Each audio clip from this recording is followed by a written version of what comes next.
नमस्कार, आपका स्वागत है। आपके साथ मैं हूं राकेश पांडे। आपके लिए लाया हूं देश और दुनिया भर की तमाम बड़ी और अहम खबरें बिना किसी लाग लपेट के। सिर्फ आप मेरे साथ 60 मिनट तक बने रहिए, आंख कान खोल के। सबसे पहले 4 बड़ी खबरें। लोकसभा में विंटर सेशन के आखिरी दिन आज राहुल गांधी के रेप इन इंडिया बयान पर अचानक गर्मी बढ़ गई।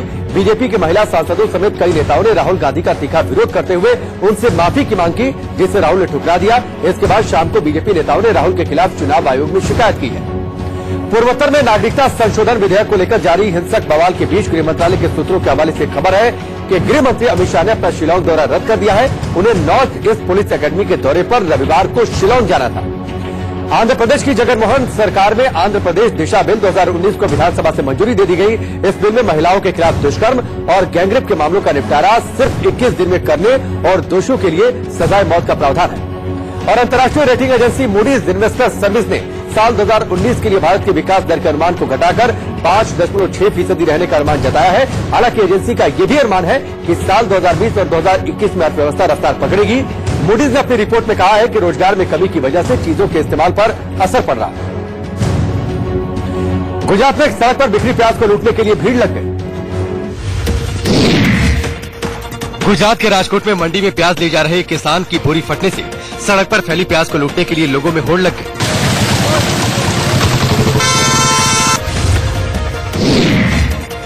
दिल्ली के सीलमपुर इलाके में कांग्रेस के प्रदेश अध्यक्ष सुभाष चोपड़ा की अगुवाई में पार्टी के समर्थकों ने नागरिकता संशोधन कानून के विरोध में प्रदर्शन किया।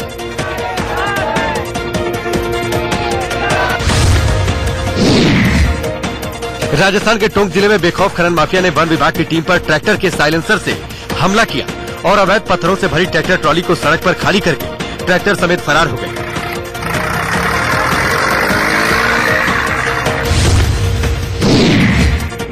उत्तर प्रदेश के आगरा में निबोहरा थाना क्षेत्र के गढ़ी गोसाई के तालाब में सैकड़ों की तादाद में कछुओं की वजह से गांव के लोगों में दहशत है।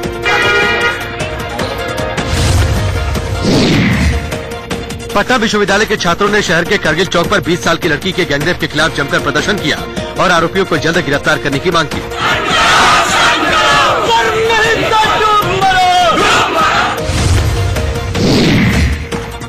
केरल के मलप्पुरम में महंगे प्याज का अनोखा विरोध जताते हुए लोगों ने बिना प्याज की बिरयानी बनाई और इसे 1000 लोगों में बांटा।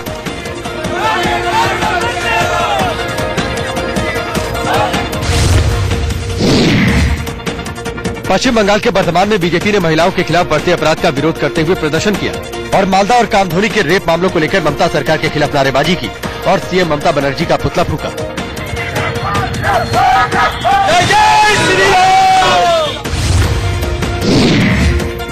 बिहार के गया में ज्योति 50 फीट ऊंचे मोबाइल टावर पर चढ़ गई और गाना गाने लगी। ज्योति को टावर पर चढ़ा देखकर वहां मौजूद लोगों ने पुलिस को इसकी सूचना दी। मरिया मोड़ के पास टावर रिलायंस का एक लड़की टावर पे चढ़ गई है। राजस्थान के जोधपुर में पीछे से खुली बोलेरो गाड़ी में सवार होकर आए 5 नकाबपोश बदमाशों ने करीब 25 लाख रुपए से भरे एक एटीएम को पहले गाड़ी की मदद से उखाड़ा और फिर उसे गाड़ी में रखकर फरार हो गए।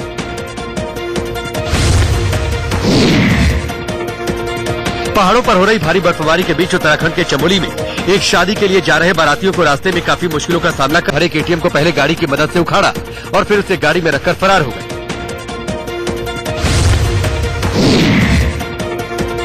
पहाड़ों पर हो रही भारी बर्फबारी के बीच उत्तराखंड के चमोली में एक शादी के लिए जा रहे बारातियों को रास्ते में काफी मुश्किलों का सामना करना पड़ा। इस दौरान बैंड बाजे के साथ निकली बारात को अपने मंजिल तक पहुंचने में कई घंटे लग गए।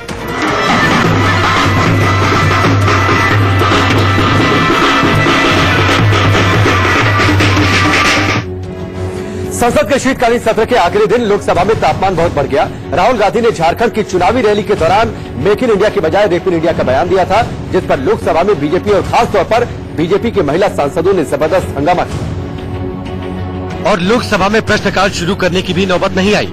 सदन की कार्रवाई शुरू होते ही बीजेपी की सांसद लॉकेट चटर्जी ने राहुल गांधी के बयान पर आपत्ति जताते हुए मोर्चा संभाला। मोदी जी देश का बात कर रहे हैं, वो लोग रेप का बात कर रहे हैं। अभी Modi ji make in India में सब लोग को वेलकम किया भारत को आगे बढ़ाने के लिए, लेकिन राहुल जी ने बोल रहे हैं रेप इन इंडिया, तो सबको ले आओ, वेलकम कर रहे हैं, आओ हम लोग को रेप करो।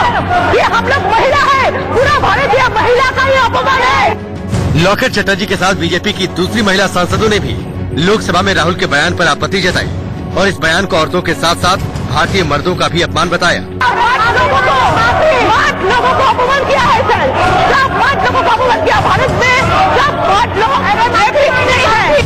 बीजेपी की सिर्फ महिला सांसद ही हमलावर नहीं थी, बल्कि पार्टी के सभी नेता इस मुद्दे पर कांग्रेस और राहुल गांधी की लानत मलामत करते नजर आए। सारे भारत को, महिला को राहुल गांधी ने क्या समझ कर रखा है? कांग्रेस पार्टी ने तो पूरा के पूरा देश का रेप कर दिया है सर। और फिर इसके बाद मोर्चा अमेठी में राहुल गांधी को शिकस्त देने वाली केंद्रीय मंत्री स्मृति ईरानी ने संभाल लिया। ये राष्ट्र के इतिहास में पहली बार हुआ है कि गांधी खानदान का एक बेटा सरेआम कहता हुआ हिंदुस्तान में बलात्कार करो। हर महिला को कलंकित करने का, उसको बलात्कार करने का, आह्वान करने का ये पाप अध्यक्ष जी, इसको दंड निश्चित मिलना चाहिए। हालांकि स्पीकर पहले भी साफ कर चुके हैं कि सदन के बाहर दिए गए बयान पर सदन में बहस नहीं होगी, लेकिन बीजेपी के नेता लगातार इस मुद्दे पर हंगामा करते रहे और सदन शोर शराबे में डूब गया।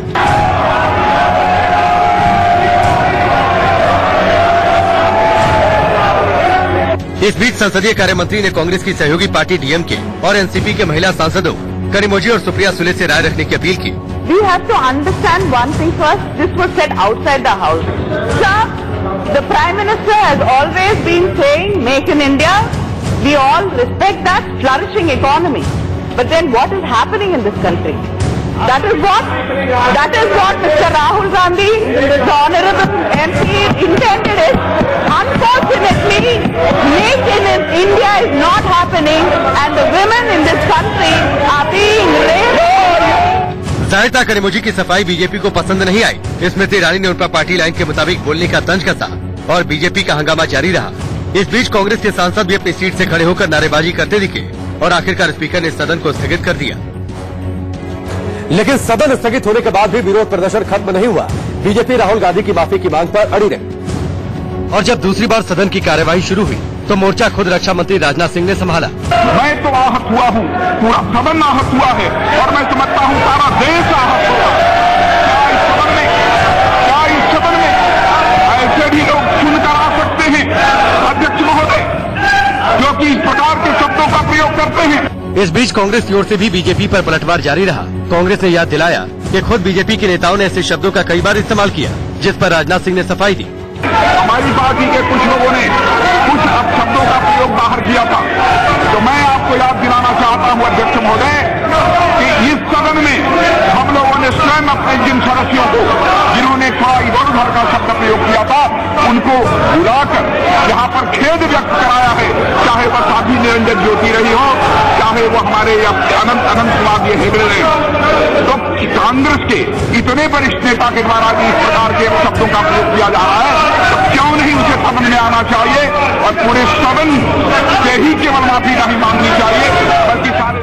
दिलचस्प बात यह है कि इस विरोध के दौरान राहुल गांधी सदन में मौजूद रहे और बीजेपी के हमले के बावजूद बड़े आराम से मुस्कुराते दिखे। एक और बीजेपी के सभी नेता कुर्सियों से खड़े होकर माफी की मांग कर रहे थे, दूसरी ओर राहुल गांधी इस हंगामे को नजरअंदाज कर मुस्कुरा रहे थे। लेकिन इस हंगामे का जो नतीजा होना था वही हुआ। स्पीकर ने तीसरी बार जब सदन की कार्यवाही शुरू की तो हंगामा देखते हुए सत्र समाप्ति की घोषणा कर दी। इससे पहले राहुल गांधी ने झारखंड की चुनावी रैली में रेप के मामलों का जिक्र करते हुए मोदी सरकार की योजना मेक इन इंडिया पर तंज कसा था और लगे हाथ बीजेपी और मोदी सरकार पर रेप के मुद्दे पर तीखा हमला बोला था। देश में नरेंद्र मोदी ने कहा था मेक इन इंडिया, कहा था ना। अब आप जरा भी देखो, मेक इन इंडिया नहीं भैया, अब है rape in India. Rape in India, जहां भी देखो, अखबार खोलो, झारखंड में महिला पर बलात्कार, उत्तर प्रदेश में देखो नरेंद्र मोदी के एमएलए ने महिला का रेप किया, उसके बाद गाड़ी का एक्सीडेंट हो गया, नरेंद्र मोदी एक शब्द नहीं बोलता। हर प्रदेश में हर रोज rape in India. Narendra Modi ji कहते हैं बेटी पढ़ाओ बेटी बचाओ। मोदी जी आपने ये नहीं बताया किससे बचाना है, बीजेपी के एमएलए से बचाना है। राहुल गांधी से पहले कांग्रेस के नेता अधीर रंजन चौधरी ने भी लोकसभा में इसी शब्द का इस्तेमाल किया था, जिस पर बीजेपी ने हंगामा किया था और अधीर रंजन चौधरी ने माफी भी मांगी थी। लेकिन लोकसभा में जबरदस्त हंगामे और बीजेपी के तीखे तेवरों के बावजूद राहुल गांधी ने अपने बयान पर माफी मांगने से इनकार कर दिया। बल्कि उन्होंने भी सरकार पर जमकर पलटवार किया। मेरे फोन पे अभी एक क्लिप है जिसमें नरेंद्र मोदी जी दिल्ली को रेप कैपिटल कहला रहे हैं। उसको मैं ट्विटर पे डाल दूंगा, पूरा देश उसको देख सकता है। दूसरी बात, मेन मुद्दा आज जो बीजेपी ने और नरेंद्र मोदी ने और अमित शाह ने नॉर्थ ईस्ट को जलाया है, मेन मुद्दा वो। अब ध्यान उस मुद्दे से हटाने के नरेंद्र मोदी जी और बीजेपी मेरे ऊपर ये बोल रहे हैं। मैं यहां स्पष्ट कह देता हूं, राहुल गांधी ने मेक इन इंडिया की नाकामी का दावा करते हुए एक बार फिर आरोप पढ़ा कि बीजेपी के शासन में महिलाओं पर रेप हो रहे हैं। कोई भी स्टेट नहीं है जहां बीजेपी राज कर रही है और दिन भर वहां पे महिलाओं पर बलात्कार नहीं। उन्नाव में आक्रामक राहुल गांधी ने अर्थव्यवस्था के मुद्दे पर मोदी सरकार को घेरा और माफी की मांग कर रही बीजेपी को दो टूक जवाब दिया। अब मैं बात करता हूं माफी मांगने की। मैं इनसे माफी कभी नहीं मांगने वाला हूं। Thank you. गांधी ने इस मुद्दे को खत्म नहीं किया, बल्कि ट्विटर पर भी ये लड़ाई जारी रही। बीजेपी को जवाब देने के लिए उन्होंने पीएम मोदी का एक पुराना वीडियो ट्वीट किया। वहीं बीजेपी ने भी इस मामले में राहुल पर हमला नहीं रोका। बीजेपी का विरोध यही खत्म नहीं हुआ, बल्कि पार्टी राहुल गांधी के खिलाफ चुनाव आयोग तक पहुंच गई और शिकायत करने के बाद राहुल के खिलाफ कार्रवाई की मांग की गई। आज चुनाव आयोग के सम्मुख भारत की महिलाओं के संदर्भ में राहुल गांधी का जो वक्तव्य है उस पर देश के आक्रोशित परिवारों की ओर से भारतीय जनता पार्टी की महिला सांसदों ने, महिला कार्यकर्ताओं ने कड़ी सजा देने का निवेदन इलेक्शन कमीशन के सम्मुख प्रस्तुत किया है। इलेक्शन कमीशन के अधिकारियों ने हमें आश्वस्त किया कि वो लीगल प्रोसीजर को फॉलो करते हुए निश्चित रूप से न्याय करेंगे। जैसा कि आप सबको ज्ञात है, आज झारखंड में पोलिंग हो रही थी। जानबूझकर राहुल गांधी ने इस प्रकार के निंदनीय बयान पर हद साबित कर अपना और इसको दोहराया ताकि वो अपनी चुनावी राजनीति कर सके। हमने पहले भी कहा, आज भी कहते हैं, महिला के विरोध में जो क्राइम होता है, ऐसे क्राइम्स का राजनीतिकरण ना हो। संसद हमले की 18वीं बरसी पर शहीदों को आज श्रद्धांजलि दी गई। संसद पर आतंकी हमले की 18वीं बरसी पर राष्ट्रपति रामनाथ कोविंद, प्रधानमंत्री नरेंद्र मोदी समेत कई वरिष्ठ नेताओं ने हमले में शहीद हुए लोगों को श्रद्धांजलि अर्पित की।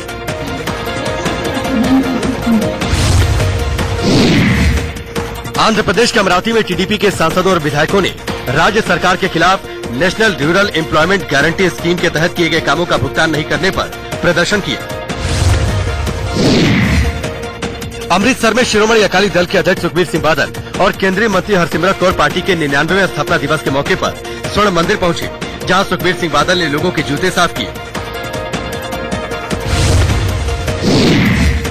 सबरीमाला जाने वाली महिलाओं को सुरक्षा दिए जाने के मामले में सुनवाई करते हुए chief justice S A Bobde ने कहा, अगली सुनवाई तक पुलिस समाज सेवी बिंदु अम्मिनी और रेहाना फातिमा को सुरक्षा मुहैया कराए। मुख्यमंत्री योगी आदित्यनाथ ने लखनऊ में पुलिस मुख्यालय में साइबर क्राइम पर आयोजित वर्कशॉप का शुभारंभ करते हुए कहा कि सुशासन के लिए कानून का राज जरूरी है। चेन्नई में डीएमके अध्यक्ष एमके स्टालिन के बेटे उदयनिधि स्टालिन ने डीएमके यूथ विंग के कार्यकर्ताओं के साथ नागरिकता संशोधन कानून के खिलाफ प्रदर्शन किया। भारत और इंडोनेशिया के बीच कई अहम समझौते और रिश्तों को बेहतर करने के लिए शुक्रवार को इंडोनेशिया के विदेश मंत्री भारत दौरे पर आए। दिल्ली में अपोलो से कालिंदी कुंज जाने वाले रास्ते में भारी बारिश की वजह से सड़कों पर पानी भर गया, जिस वजह से लोगों को काफी परेशानी हुई।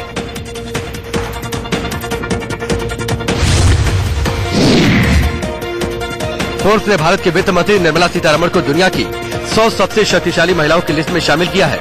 इस लिस्ट में एचएल कॉर्पोरेशन की सीईओ रोशनी मल्होत्रा और बायोकॉन की फाउंडर किरण मजूमदार शॉ का नाम भी शामिल है। लेबनान की राजधानी बेरूत में महिलाओं पर बढ़ते यौन उत्पीड़न को लेकर बड़ी संख्या में महिलाओं ने सड़क पर उतरकर प्रदर्शन किया।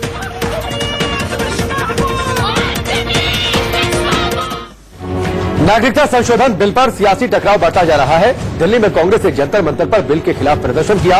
इतना ही नहीं, कांग्रेस शासित राज्यों की सरकारों ने भी साफ कर दिया कि वो अपने राज्यों में सीएबी को लागू नहीं करेंगे। बिल पास हुआ है इस रूप में, उससे पूरे देश में बहुत आक्रोश है। मोदी जी और अमित शाह जी खुद स्टेटमेंट देकर के मीडिया के माध्यम से इसको दबाना चाहते हैं। देखिए, अखिल भारतीय कांग्रेस कमेटी ने जो स्टैंड लिया है उससे इतर हमारा तो स्टैंड नहीं हो सकता। तो वो जो स्टैंड हमारे अखिल भारतीय कांग्रेस कमेटी का, वही स्टैंड हमारा भी होगा। और अब कल तो मुलाकात होगी सभी नेताओं से और चर्चा कर लेंगे। एक्चुअली आज मुसलमानों को निकाला गया है, कल सिखों को निकाल दिया जाएगा। ये देश के हित में नहीं। पश्चिम बंगाल के मुख्यमंत्री ममता बनर्जी दावा कर चुकी है कि वो राज्य में सीएबी को लागू नहीं करेंगी। टीएमसी इस बिल का विरोध कर रही है। हालांकि बीजेपी की दलील है कि वो ऐसा वोट बैंक की वजह से कर रही है।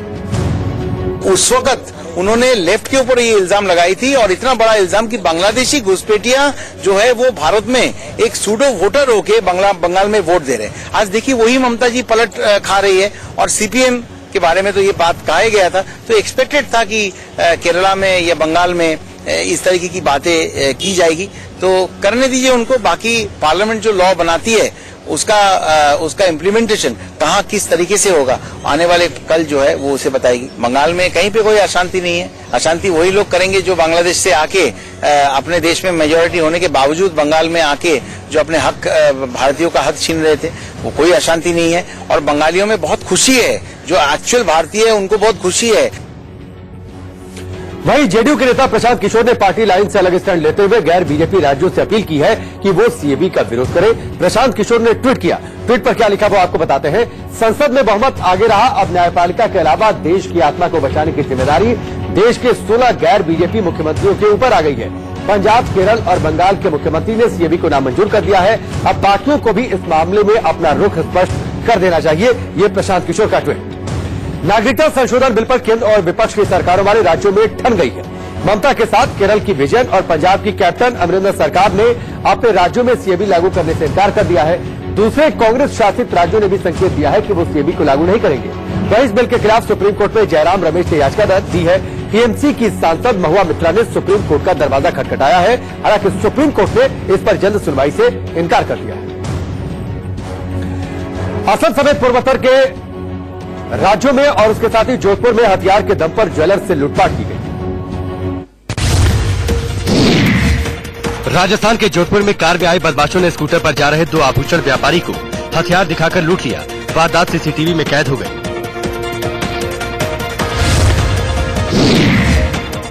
लुधियाना में Punjab police state power corporation limited ने बिजली बिल नहीं चुकाने पर 10 पुलिस थाने की बिजली काट दी।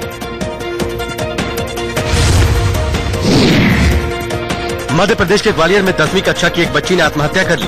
आरोप है कि पड़ोसी उस्मान ने बच्ची के साथ रेप किया और जब इस बात की जानकारी हुई तो पड़ोसी ने बच्ची के घर वालों पर दबाव बनाना शुरू कर दिया। तमिलनाडु के विल्लुपुरम में एक परिवार ने आर्थिक तंगी और लोन नहीं चुका पाने के कारण आत्महत्या कर ली। हुई तो पड़ोसी ने बच्ची के घर वालों पर दबाव बनाना शुरू कर दिया।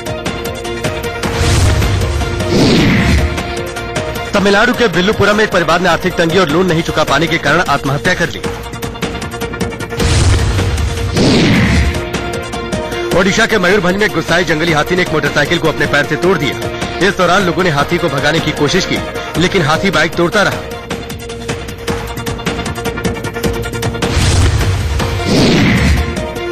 नागरिकता कानून पर मुसलमानों को शामिल नहीं करने पर पाकिस्तान से आए इमरान खान की पार्टी के विधायक बलदेव कुमार ने बिल पर मोदी सरकार का समर्थन किया। मुसलमान जिहड़े लोगों को खतरा है, जिन्हें लोग महसूस करते हैं जिहड़े बड़े लोग हैं कि असी आना चाहते हैं, बिल्कुल आओ कानूनी तौर पर उन्होंने की शर्म क्यों अदनान समी को मिली नहीं है शर्म। हरियाणा के रोहतक में बारिश और ओले गिरने से खेतों में लगी फसलें बर्बाद हो गई। दोबारा इसलिए किसान तीसरी बार क्यों बोने पड़ेंगे, इससे किसानों को बहुत ज्यादा नुकसान है। मध्य प्रदेश के इंदौर में देवी अहिल्या विश्वविद्यालय के गर्ल्स हॉस्टल में नौकर पर लड़कियों के बाथरूम में ताक-झाक करने का आरोप लगा है। मुंबई में डेटिंग ऐप के जरिए एक 65 साल के बुजुर्ग से 73 लाख ठग लिए गए। पुलिस ने 3 आरोपियों को गिरफ्तार किया है।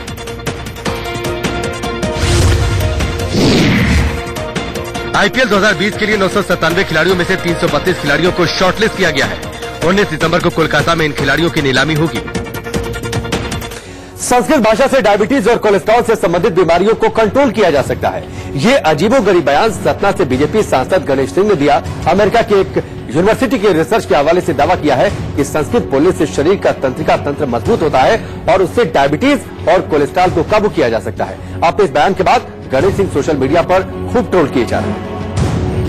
संस्कृत भाषा में बात करने से मानव शरीर की तंत्रिका सक्रिय रहती, ये अमेरिका के एक विश्वविद्यालय के प्रोफेसर का कहना है, जिसमें उन्होंने कहा कि डायबिटीज, कोलेस्ट्रॉल और ब्लड प्रेशर जैसे रोगों से राहत मिल जाती है। गणेश सिंह के इस बयान पर हमने उनसे बातचीत की, जिसमें वो अपने दावों पर कायम नजर आए।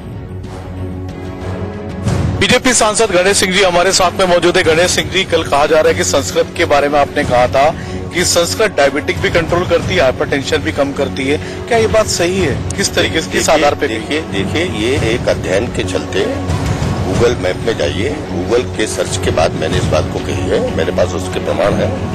और ये बात बिल्कुल सही है कि संस्कृत के श्लोकों में, संस्कृति की भाषा में जब उनका उच्चारण होता है तो स्वाभाविक है शरीर के वो सारी तंत्रिकाएं उससे एक्टिव होती हैं और उसी के माध्यम से सारी बीमारियां भी कंट्रोल में होती हैं। इस आधार पर मैंने कही। सर, आपको लगता है, क्योंकि सोशल मीडिया पे कई लोग इसको आप मजाक भी बना रहे हैं, कई लोग कह रहे हैं कि संस्कृत के बारे में प्रचार करना ठीक है, लेकिन इस तरह की बातें, सोशल मीडिया क्या कहता है इसके बारे में मुझे कुछ नहीं कहना, और मैंने जो कहा है उसके लिए मैं प्रमाण के साथ बोल रहा हूँ। ब्रेक के बाद देखिए पहाड़ों पर बर्फी का स्टाइल। पहाड़ों पर लगातार दूसरे दिन भी बर्फबारी जारी है, जिसकी वजह से मैदानी इलाकों में ठिठुरन बढ़ गई है। लेकिन बर्फ देखने के शौकीन पर्यटकों के लिए बर्फीला मौसम आ चुका है। नैनीताल में दिसंबर के दूसरे हफ्ते में इस तरह की बर्फबारी सालों बाद हुई है। बर्फीले मौसम से सर्दी तो बढ़ी है, लेकिन नैनीताल के लिए ये मौसम जन्नत की तरह हो गया। पेड़ों पर बर्फ लदी है, रास्ते बर्फ की चादर से ढक गए, घरों की छतों पर कई फीट तक बर्फ जमा हो गई है। लगातार बर्फ गिरने के बाद स्कूल बंद कर दिए गए, लोग घरों से बाहर निकलने में बच रहे हैं।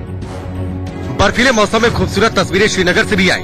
चारों तरफ बर्फ ही बर्फ दिखती है। पर्यटकों के लिए ये मौसम काफी खुशनुमा है। डल झील के पास सड़क बर्फ से ढक गई है। होटलों तक पहुंचने वाले रास्ते पर बर्फ ही बर्फ है।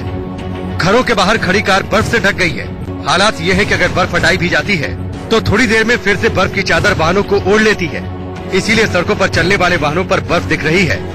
पहले 7 तारीख की जो बर्फबारी हुई थी, इसमें नई बाजार वगैरह बहुत नुकसान पहुँच गई थी। आज जो बर्फबारी हुई इसमें बच्चों, बूढ़े, बहुत बड़े जितने भी हैं खांसी में, बीमारी में। ये मौसम पर्यटकों के लिए अच्छा है, लेकिन श्रीनगर के लोगों के लिए इस बर्फबारी में मुसीबत बढ़ गई है। भी बर्फबारी हुई है। पिछले एक हफ्ते से काफी धुंध और कोहरे की वजह से कश्मीर घाटी से कोई भी फ्लाइट न तो टेक ऑफ हुई है और न यहाँ पे आ पाई है। और आज की बर्फबारी की वजह से जो श्रीनगर जम्मू नेशनल हाईवे है वो भी बंद होने वाला है। तो ऐसे में पर्यटक जो कश्मीर, श्रीनगर के अलावा कश्मीर के कई इलाकों में भारी बर्फबारी हुई, जिसकी वजह से कई जगहों का संपर्क कट चुका है। कश्मीर, उत्तराखंड और हिमाचल में जबरदस्त बर्फबारी से पर्यटक काफी खुश हैं। हर साल इस तरह के मौसम का इंतजार करते हैं और बर्फबारी होते ही सैलानी बर्फीली वादियों की तरफ निकल पड़ते हैं और वहाँ इस तरह के नजारे देखने को मिलते हैं। ये मनाली की तस्वीरें हैं। दूर तक बर्फ ही बर्फ, घरों के दरवाजे, सीढ़ियाँ, छत, सब जगह बर्फ की मोटी चादर है। घरों तक पहुँचने के रास्ते बर्फ में दब चुके हैं। मनाली में इस बार सीजन की दूसरी बर्फबारी हुई। कुफरी में पिछले कुछ दिनों से लगातार बर्फबारी होने से रास्ते बंद कर दिए गए हैं। पिछले 48 घंटों में रुक रुक कर बर्फ गिरती रही, जिसकी वजह से कई जगह टूरिस्ट फंस गए हैं। ऐसा ही हाल लाहौल स्पीति का है। भारत की सबसे ठंडी जगह में शुमार लाहौल स्पीति के सेंटर केलोंग में रास्ते पूरी तरह बर्फ में दबे हुए हैं। केलोंग का संपर्क टूट गया है। ठंड बहुत ज्यादा है, इसकी वजह से ना तो काम में मन लग रहा है और बाजार पूरी तरह से सुन पड़े हुए हैं। ऐसा कर रहा है कि हम घर में बैठे रहे, हीटर के पास सेकते रहे हैं। ठंड बहुत ज्यादा है इसी वजह से। पूरा दिन हो गया, बारिश जारी है और जैसे अब आपने देखा कि मेरे बहुत ज्यादा ठंड लग रही है, इसकी वजह से पूरा पैक होके मुझे आना पड़ रहा है। तो अभी बात करें तो मोबाइल में हम देख रहे थे टेम्परेचर 4 के करीब धर्मशाला में, यहाँ लोअर धर्मशाला में हमें तो, और ऊपर की बात करें तो शायद माइनस में चला गया, क्योंकि बहुत ज्यादा ठंड है। नीचे जो लोग आ रहे हैं वो बता रहे हैं, जैसे हम दुकान में बैठे थे चाय पीने के लिए तो लोग बता रहे थे कि ऊपर हिमाचल के धर्मशाला में तेज बारिश हुई, इससे ठंड काफी बढ़ गई। हालांकि ऊपरी इलाकों में काफी बर्फ गिरी है। हिमाचल के अलावा उत्तराखंड के कई इलाकों में काफी बर्फबारी हुई। उत्तरकाशी में इतनी बर्फ पड़ी है कि रास्तों पर वाहन नहीं चल पा रहे। इस वजह से टूरिस्ट पैदल ही होटल तलाश रहे हैं। रानीखेत का नजारा बेहद खूबसूरत हो चला है। पहाड़ी इलाकों से लेकर रिहायशी इलाकों तक बर्फ ही बर्फ है। हालांकि रानीखेत में इस तरह का नजारा हर साल की बात है, लेकिन इस साल बर्फबारी दिसंबर में दूसरी बार होने से रानीखेत का मौसम सुहाना हो गया है। पहाड़ी इलाकों में बर्फबारी होने की वजह से सैलानी बर्फ का मजा लेने के लिए पहुंचने लगे। बर्फीले मौसम में आसमान में गिरती बर्फ, पर्यटकों को और क्या चाहिए। ऐसे नजारे का लुत्फ लेने के लिए जोशीमठ के टूरिस्ट स्पॉट औली में पर्यटक पहुंचने लगे हैं। 40 घंटों से पहाड़ी क्षेत्रों में बर्फबारी का सिलसिला बदस्तूर जारी है। यदि हम बात करें बद्रीनाथ की, तो बद्रीनाथ में अभी तक 6 फीट से अधिक बर्फ जम चुकी है। हिम सेवा केंद्र औली में 3 फीट तक बर्फ जम चुकी है। बर्फबारी का मजा लेने भारी संख्या में पर्यटक औली पहुंच रहे हैं, लेकिन औली सड़क मार्ग पूरी तरह से बर्फ से अभी तक पट चुका है, क्योंकि लगातार बर्फबारी जारी है। बताया जा रहा 3 फीट तक बर्फ जम चुकी है। बर्फबारी का मजा लेने भारी संख्या में पर्यटक औली पहुंच रहे हैं, लेकिन औली सड़क मार्ग पूरी तरह से बर्फ से अभी तक पट चुका है, क्योंकि लगातार बर्फबारी जारी है।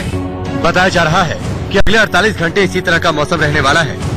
बद्रीनाथ में कम से कम 6-7 फीट बर्फ पड़ चुकी है और औली में भी 4-5 फीट। तो यहाँ पे जोशीमठ में भी कम से कम 1 फीट तो बर्फ आ चुकी है। और जोशीमठ औली का मौसम इतना खुशनुमा है और यहाँ पे काफी पर्यटक आए हैं जो कि बर्फ का आनंद यहाँ पे ले रहे हैं जोशीमठ में, और हम लोग भी खूब एंजॉय कर रहे हैं यहाँ पे बर्फ। सैलानियों के पहुँचने पर स्थानीय दुकानदार भी खुश हैं, क्योंकि बर्फीली जगहों पर टूरिज्म ही इनकम का जरिया है। इस बीच प्रशासन ने भी पर्यटकों के लिए खास इंतजाम किए हैं। मेरे द्वारा कल ही निर्देशित कर दिया गया था, वहाँ पे जेसीबी और एक जेई को डिप्लॉयड किया गया है, परंतु अभी भी बर्फबारी लगातार जारी है। तो जैसे ही बर्फबारी रुकती है तो उस पर कार्रवाई शुरू। पिथौरागढ़ में मौसम की पहली बर्फबारी हुई। शीतलहर के बीच पर्यटक जमकर मजा ले रहे हैं। बर्फबारी से रास्ते जाम होने के बावजूद टूरिस्ट पहुँच रहे हैं। हालांकि कई बार रास्तों में ही रुकना पड़ रहा है। हिमालयी क्षेत्रों में कल रात से ही लगातार बर्फबारी जारी है, जिसके चलते पूरा जिला ठंड की चपेट में है। लोग जगह जगह अलाव जलाकर आग सेक रहे हैं और घरों में रहने को मजबूर हैं। शिमला में तो सैलानियों का जमावड़ा हो चुका है। ऊपरी इलाकों में बर्फ देखने के लिए टूरिस्ट पहुंच रहे हैं और जमकर मस्ती कर रहे हैं। मौसम विभाग के मुताबिक नए साल तक इसी तरह का मौसम रहने का अनुमान है। वैसे बर्फबारी से पहाड़ों में लोगों की जिंदगी भी मुश्किल भरी है, लेकिन कई दफा पहाड़ी लोगों का हौसला गजब का होता है। चमोली से आई इन तस्वीरों को देखिए। ये एक बारात की तस्वीरें हैं। चारों तरफ बर्फी बर्फ दिखती है। ढोल नगाड़ों की थाप के बीच बाराती झूमते गाते चले जा रहे हैं। बारात चमोली के रामाड़ी गांव जा रही थी। दूल्हा घोड़े पर था और बाराती खुशी से झूम रहे थे।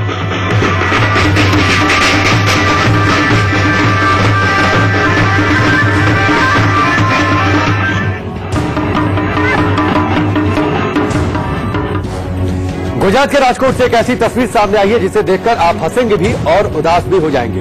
वहां मंडी में प्याज बेचे जा रहे किसान की बोरी अचानक फट गई और कई किलो प्याज सड़क पर बिखर गया। लेकिन इसके बाद जो हुआ उसकी कल्पना करना मुश्किल, क्योंकि किसने सोचा होगा कि एक दिन ऐसा भी आएगा जब लोग प्याज के लिए लूटमार करेंगे।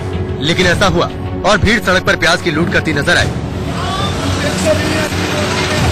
जो पहले पहुंचा उसने प्याज के ढेर बना लिए और उस पर अपने कब्जे का ऐलान कर दिया। जो बाद में पहुंचे उनके पास प्लास्टिक बैग थे। उन्होंने बिना समय गंवाए प्याज जमा करना शुरू कर दिया। सड़क पर गाड़ियां आ जा रही थी, लेकिन ट्रैफिक से बेफिक्र लोग प्याज जमा करने में मशगूल थे। देर तक सड़क पर प्याज ही प्याज नजर आ रहा था। दूर तक सड़क पर लोग प्याज की लूट में मगन थे। आंखों में पानी लाने वाले प्याज ने अब वो हाल बना दिया है कि किसान की मेहनत की कमाई लूटते हुए लोगों को जरा भी शर्म नहीं आई। यूं कहिए कि प्याज ने आंखों का पानी ही खत्म कर दिया। बताया गया कि मंडी जा रहे किसान की गाड़ी पर रखी गई प्याज की बोरी फट गई, लेकिन प्याज का सड़क पर बिखरना था कि लोग उन्मादी हो गए। क्या युवा क्या बुजुर्ग, सब एक साथ टूट पड़े और जितना ले सकते थे उतने प्याज पर कब्जा जमा लिया। लोग भाग भाग कर सड़क पर पड़े हर प्याज को इस तरह उठाते दिखे जैसे नोट हो। एक प्लास्टिक का बैग जब भर गया तो दूसरा निकाल लिया। लेकिन जब तक सड़क पर एक भी प्याज दिखा, लोगों ने चैन नहीं लिया। प्याज ने सेंचुरी क्या लगाई, अब लोगों की नजर में सोना हो गया। और सोने जैसी चीज के लिए आदमी शर्म को साइड में रखकर सिरफिरा हो भी जाए तो हैरत क्या है। सड़क पर आती जाती गाड़ियों में से किसी से टक्कर हो सकती थी, कोई घायल हो सकता था, कोई मर सकता था, लेकिन कमबख्त प्याज आज की तारीख में जो न कराए वो कम है। असम समेत पूर्वोत्तर के राज्यों में नागरिकता कानून के विरोध में 5 दिन से उग्र प्रदर्शन जारी है। विरोध दूसरे राज्यों में भी हो रहा है, जबकि सबसे ज्यादा हिंसक प्रदर्शन असम में हुआ, जिसका असर बड़े आयोजन और राजनेताओं के दौरों पर भी पड़ने लगा है। प्रदर्शन की वजह से जापान के पीएम शिंजो आबे का दौरा फिलहाल रद्द हो गया है। शिंजो और पीएम मोदी की 15-16 दिसंबर को गुवाहाटी में मुलाकात होनी थी। दोनों नेताओं का मणिपुर के विष्णुपुर में भी एक कार्यक्रम था। यहाँ दोनों नेताओं को द्वितीय विश्व युद्ध में जान गंवाने वाले जापानी सैनिकों को श्रद्धांजलि देनी थी। इससे पहले बांग्लादेश के विदेश मंत्री एके अब्दुल मोमेन भी अपनी भारत यात्रा रद्द कर चुके हैं। गृह मंत्री अमित शाह का शिलांग दौरा भी रद्द हो गया है। अमित शाह रविवार को नॉर्थ ईस्ट पुलिस अकादमी के एक कार्यक्रम में शिलांग जाने वाले थे। विरोध प्रदर्शन के बाद फ्रांस ने अपने नागरिकों के लिए एडवाइजरी जारी की है। सलाह में कहा गया है कि फ्रांस के नागरिक विरोध प्रदर्शन से दूर रहे, भारतीय अधिकारियों के निर्देशों का पालन करें। पूर्वोत्तर में तनाव के बीच अमित शाह ने शिलांग दौरा रद्द कर दिया है। नागरिकता कानून पर पूर्वोत्तर में बढ़े बवाल के बीच गृहमंत्री अमित शाह का शिलांग दौरा रद्द हो गया। रविवार को अमित शाह शिलांग जाने वाले थे। राजस्थान के डीडवाना में नागरिकता संशोधन कानून के खिलाफ लोगों ने नेशनल हाईवे जाम कर प्रदर्शन किया। झारखंड के देवघर में यूपी के मुख्यमंत्री योगी आदित्यनाथ ने चुनाव सभा को संबोधित करते हुए कांग्रेस पर निशाना साधा। यूपी के शामली में मामूली कहासुनी के बाद छात्र के 2 गुटों में झड़प हो गई, जिसमें बस रोककर लाठियों से मारपीट की गई। सुप्रीम कोर्ट में एक याचिका की सुनवाई के दौरान जम्मू कश्मीर हाईकोर्ट की जुवेनाइल जस्टिस कमेटी की रिपोर्ट में कहा गया कि जम्मू कश्मीर में अनुच्छेद 370 हटाए जाने के दौरान नाबालिगों को हिरासत में नहीं लिया गया। कानपुर में पीएम मोदी के दौरे से पहले तैयारियां पूरी हो गई हैं। PM Modi national mission for clean Ganga को लेकर समीक्षा करेंगे, जिसमें योगी समेत दूसरे राज्यों के सीएम भी शामिल होंगे।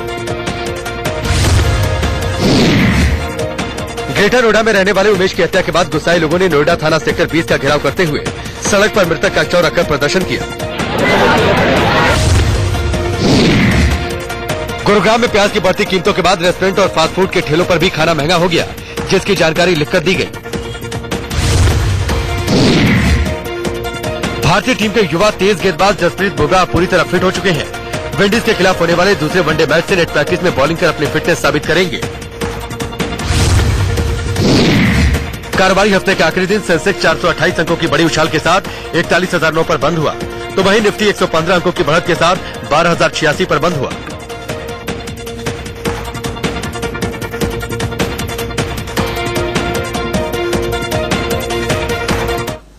राहुल गांधी ने रेप इन इंडिया वाला बयान दिया तो तापमान बढ़ गया और बढ़ता ही चला गया। बीजेपी की महिला सांसदों ने राहुल गांधी पर तीखे बयान दिए तो केंद्रीय मंत्री अश्विनी चौबे ने उन्हें पागल खाने भेजने की सराह तक देखा। जब से उनसे पूछा गया तो बोला कि मैं माफी नहीं मांगूंगा। ऑफ कोर्स नहीं मांगेंगे, क्योंकि ये उनकी सोच है। ये उनकी सोच है कि हिंदुस्तान का हर बेटा, हर भाई, हर पिता बलात्कारी है। राहुल गांधी की सोच है। राहुल गांधी की सोच है कि इनवाइट करिए कम रेप विमेन इन इंडिया। ये राहुल गांधी की सोच है। आखिरकार इस तरह के बयान क्यों राहुल देते हैं? क्योंकि ये उनका संस्कार है। और ये बयान देने के बाद भी जब देश में आक्रोश जागृत हुआ तो सदन में आके मुस्कुरा रहे थे। एंड वो पार्लियामेंट मेंबर रहने का हक ही नहीं है इसको। वो पार्लियामेंट मेंबरशिप को ये इस्तीफा देना है। तो अगर राहुल गांधी को सचमुच एक इतना गंभीर विषय को लेकर कोई परेशानी थी, तो क्या उन्होंने एक कदम उठाए जो उनके कांग्रेस के राज्य है, वहां पर इसको किस तरह से कंट्रोल किया जा सकता है, क्या क्या पुलिस अरेंजमेंट और बढ़ाया जा सकता है। तो इस तरह से क्यों नहीं वो पॉजिटिव स्टेप लेते हैं। आपको सही समस्या का हल चाहते हैं तो गंभीरता से लेजिस्लेशन को लेके सवाल उठाइए पार्लियामेंट में। मैं मानती हूं कि यहाँ स्पष्ट हुआ है उनका आईक्यू और स्पष्ट हुआ है कि उनको सैडिस्टिक प्लेजर मिलता है अपने आप को आकर्षित करने में। छी छी छी छी डूब के मर जाए अगर उनमें भारत वंशी का खून है, मान स्वाभिमान का खून है, तो भारत के तमाम बेटी बहनों, माँ और भारत वंशियों से माफी मांगे।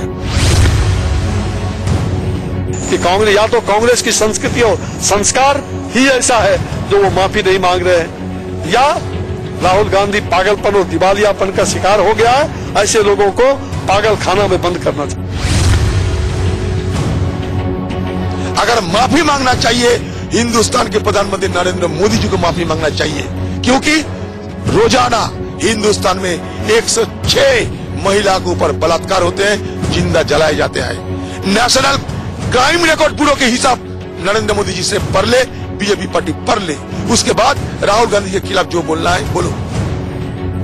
सलमान खान ने अपनी नई फिल्म के प्रमोशन के लिए एक वीडियो शेयर किया है। अभिनेता सलमान खान इन दिनों दबंग 3 के प्रमोशन में जुटे हैं। सलमान खान ने इंस्टाग्राम पर दबंग के यूनिक फिल्टर के साथ एक वीडियो शेयर किया, जिसमें वो चुलबुल पांडे के चश्मे के साथ मस्ती करते नजर आए।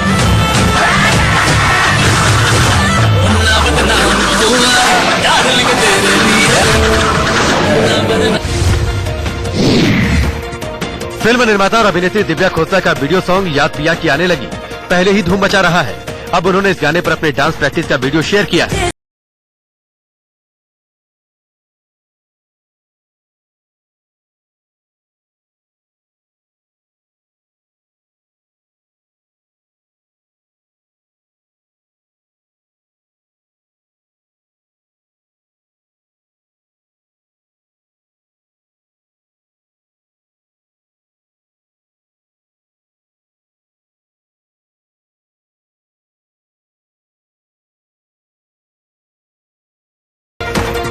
डांसर शक्ति मोहन स्पेन में कुछ लोगों के बीच डांस करती नजर आई। शक्ति मोहन ने अपने स्पेन ट्रिप का वीडियो इंस्टाग्राम पर शेयर किया, जिसमें वो फ्री बर्डिंग स्टाइल में डांस करती नजर आ रही हैं। शक्ति मोहन के इस डांस को वहां लोगों ने खूब पसंद किया।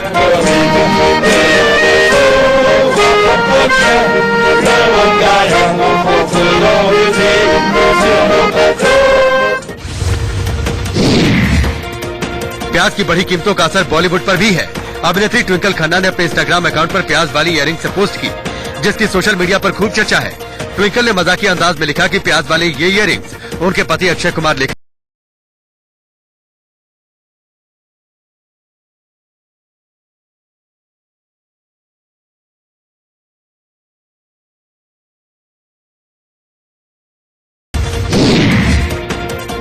अभिनेता सलमान खान अपनी दरियादिली के लिए मशहूर है। इस बार वो मुंबई में अपने मेकअप मैन के बेटे की शादी में शामिल हुए। सुपरस्टार को अपने बीच पाकर लोग दंग रह गए और उनके साथ फोटो लेने की होड़ मच गई।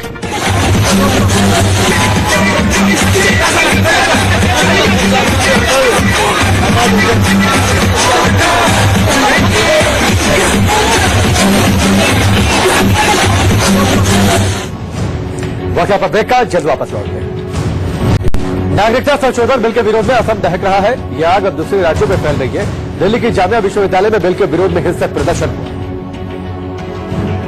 उस दौरान जामिया के स्टूडेंट्स सड़क पर उतर आए, जमकर नारेबाजी की, मोदी सरकार मुर्दाबाद के नारे लगाए।